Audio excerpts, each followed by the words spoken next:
will discuss course code 1429 chapter 4 self-assessment question number 3. John paid 7.5% sales tax and 150 title and license fee when he bought a new car. John ने जब new car खरीदी उसने 7.5% sales tax अदा किया और $150 licence फी अदा की. For total 25868.5 find the purchase price of a car.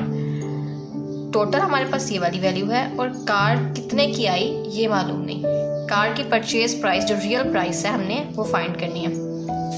सबसे पहले तो हम ये देखते हैं कि जो कार की प्राइस है वो हमारे पास नहीं, जो गिवन है हम वो लिख लेते हैं. परचेज प्राइस है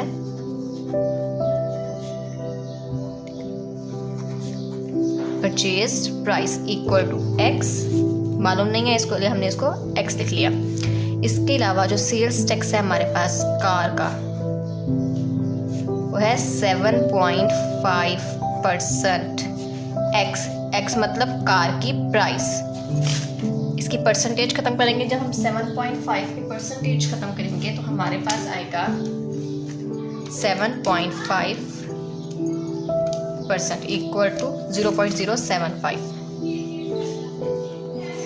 ये सेल्स टैक्स आ गई. इसके बाद हम लिखेंगे लाइसेंस फी.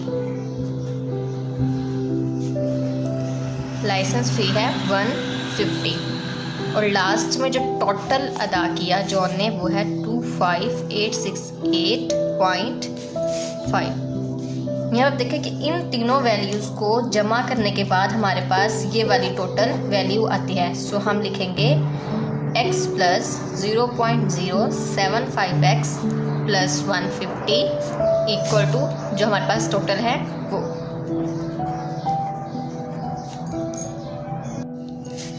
अब इस वाले x में ये वाली वैल्यू को ऐड करेंगे. 0.075 प्लस 1 इक्वल टू 1.075.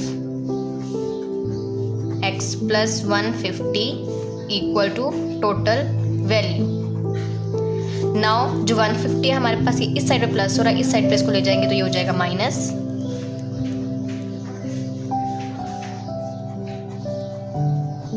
माइनस 150.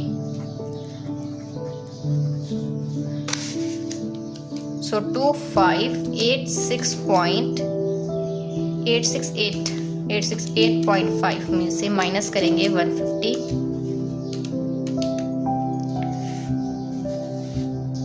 हमारे पास वाली वैल्यू आती है 25718.5.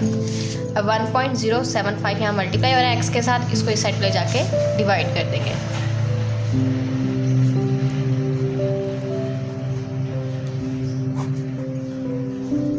सो हमारे पास x की वैल्यू आती है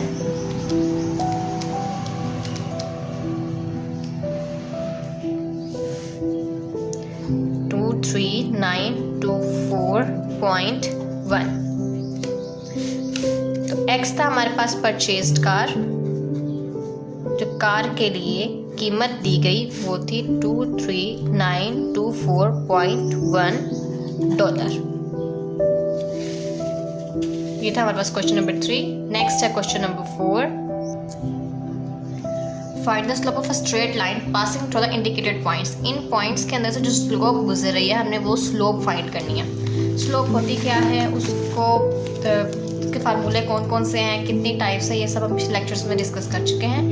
अगर आपने वो लेक्चर नहीं देखा तो डिस्क्रिप्शन में लिंक मौजूद है, पहले वो लेक्चर देखिए. अब इन फार्मूलों के मुताबिक जो हमने स्लोप निकालने के लिए फार्मूला यूज़ करना है वो है ये वाला. फार्मूला पहले अप्लाई करते हैं. m equal to y minus y1 by x minus x1. ये y और x का मतलब है 2, y2 और x2. अब जो हमारे पास गिवन है उसमें जो पहले वाला होता है इसको हम बोलते हैं x1 और दूसरे वाला है y1. उसके बाद अगले में x2 और दूसरे वाला है y2. सो 5 में से माइनस करेंगे 1 को और 7 में से माइनस करेंगे 4 को. 5 माइनस 1 4, 7 माइनस 4 3. 4/3 हमारी इसकी स्लोप. इसको अगर हम पॉइंट में लेके जाएं तो हमारे पास बनता है 4 डिवाइड 3 इक्वल टू 1.3. ये नेक्स्ट क्वेश्चन नंबर 2. सिंपल जो पहले तरीका किया उससे कोई अगेन करें. पहले लिखें फार्मूला गिवन जो है वो अपनी याद दिलाने के लिए एक साइड पे लिख लें। x1 5 है और x2 हमारे पास 6 है। उसके अलावा y1 हमारे पास -3 है और y2 है -4। उसके बाद जो गिवन है इसको इसमें पुट करें। y2 क्या है 4 माइनस -3 -4 है, -4 -3 बाय 6 -5 -4 माइनस प्लस माइनस 4 में से 3 माइनस किए 1 आएगा। बड़ी रकम के साथ क्या है माइनस। साइन का खास ख्याल रखें। 6 में से 5 माइनस किए 1 से कैंसिल, स्लोप क्या आ गई -1। सिंपल। अब इस क्वेश्चन में भी वही तरीका, जल्दी से जो स्टेप्स पहले बताए थे उनको रिपीट करें, फार्मूले को पुट करें, गिवन लिखें।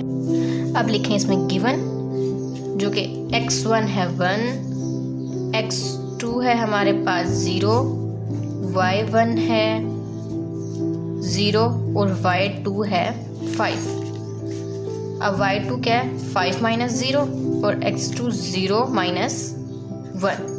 5 - 0 क्या आएगा सिंपल 5 और 0 - 1 सो इसको अगर हम डिवाइड करें तो हमारे पास क्या आता है -5।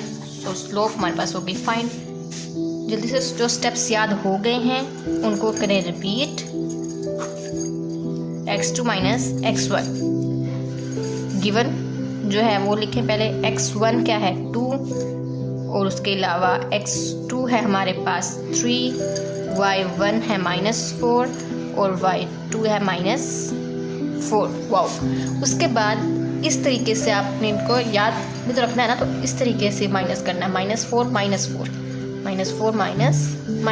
उसके बाद 3 - 2 माइनस प्लस माइनस तो 4 में से 4 को माइनस किए 0। इसको अगर एज इट इज लिखे 3 - 2 1 आपस में कैंसर, हमारे पास आएगा 0/0 डिवाइड 1 हमेशा होता है 0, तो स्लोप क्या आएगी हमारे पास 0। ये चारों के चारों क्वेश्चन सॉल्व हो गए हैं। इसके बाद हमारे पास एक क्वेश्चन रहता है क्वेश्चन नंबर 5 जो कि इसी टॉपिक पे, स्लोप वाले टॉपिक पे। ये क्वेश्चन नंबर 5 कंप्लीट इंशाल्लाह करेंगे नेक्स्ट वीडियो में।